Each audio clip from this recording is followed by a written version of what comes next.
But like, just like break it down to one then. The seafarer, right? You've got your man who's completely the incorrigible drunk, Lockhart or whatever. You've got the guy who isn't drinking anymore, but is kind of, I don't know really if you can call it that. And you've got the devil.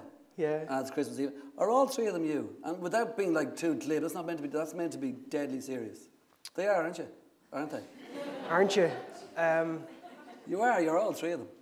Yeah, but we're all each other. There's aspects of us all. I mean... Hold on, I'm not a philosophy lecture. Hold on a second. Yeah. Give me a break, you know. But I believe that, though. I mean, we all share a consciousness, and, you know, why would an audience want to watch people who are like that unless somehow it's them as well? Of course it's them. I remember I was doing a play called Dublin Carol years ago, and it's a really heavy play, and it's just totally about alcoholism. And I was doing it down in New York, and I was doing this thing. I was going, what the hell am I doing? This is such a downer. And a friend of mine, Peter MacDonald, came over to watch it and stuff, and I said to him, Pete, what am I doing with this? And I said, who is going to want to watch this? It's so bleak.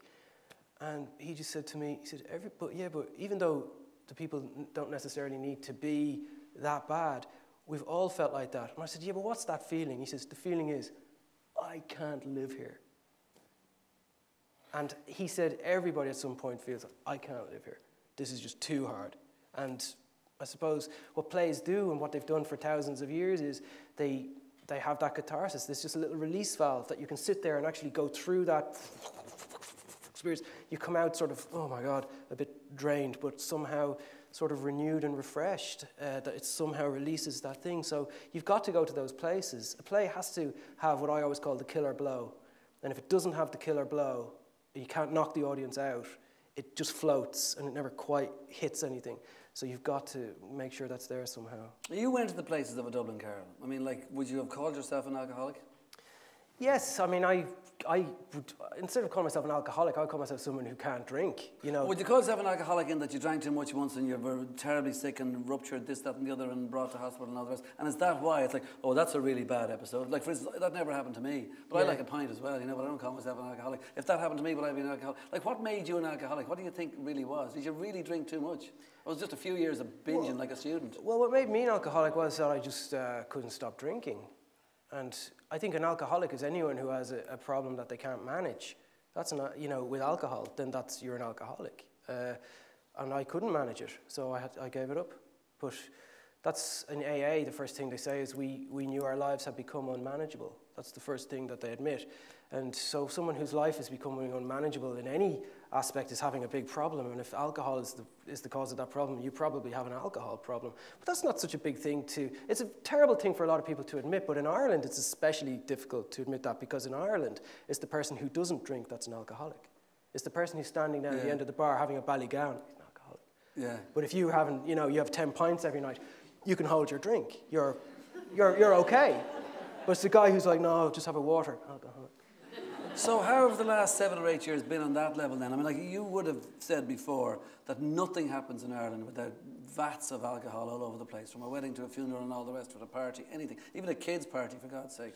The parents are always drinking. If that's the case in the last 7 years you haven't been doing that, has it been easy to socialise, easy to live, easy to look at Ireland and say it's still a good or a bad place? Yeah, I mean, my life is completely different and way better. It's 10 times better, 100 times better. So I have no desire to go back there at all, really, at all. So Ireland, I think but I've noticed in about the last 2 years or so, people are beginning to think that Ireland maybe has a drink problem as a country. And I believe it does. Right. And you only have to work or live in another country to see how quickly. Absolutely. Like, you go to other countries and it's not like people, you know, first of all, in a lot of other countries, it's actually hard to find a bar. They're just not as prevalent. There's restaurants that have a bar. No, you haven't been away with me.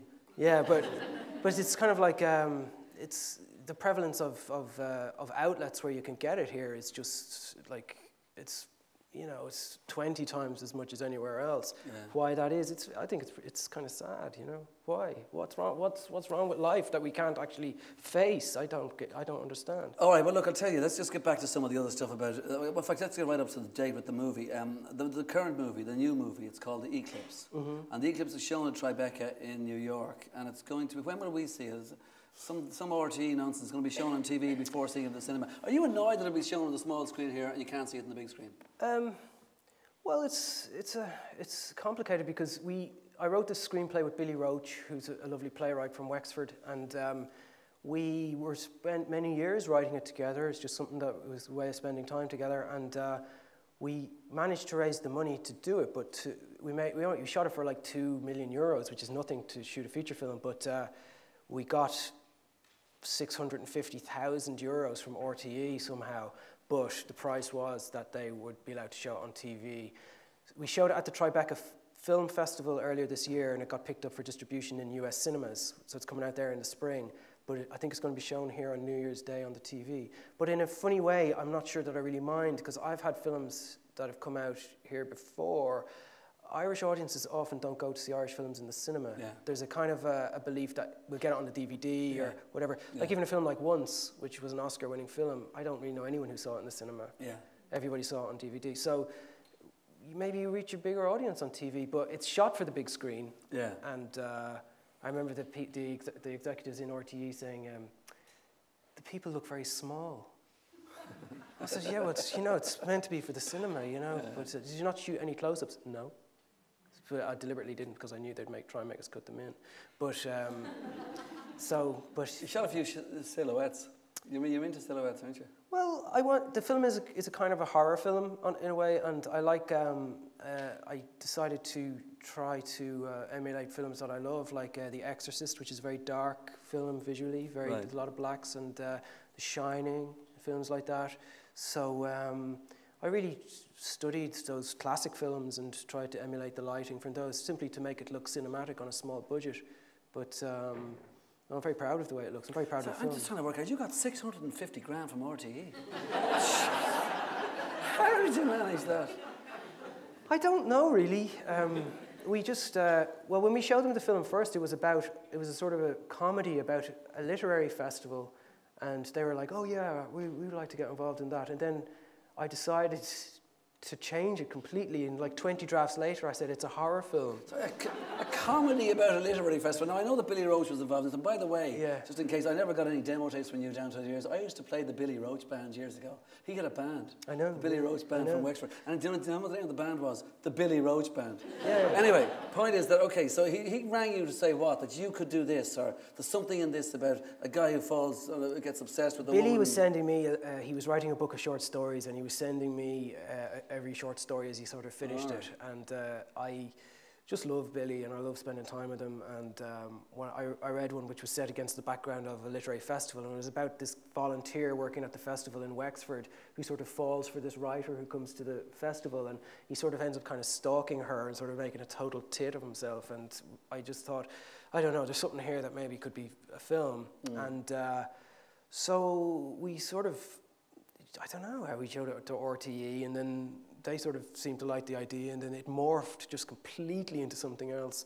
And we were shooting it down in Cove in County Cork, and we were very far away from Montrose, and I don't think they quite realised quite what we were doing. But then we wanted to show it at film festivals to try and get distribution. But they said that they wanted to broadcast it earlier this year in St. Patrick's Day.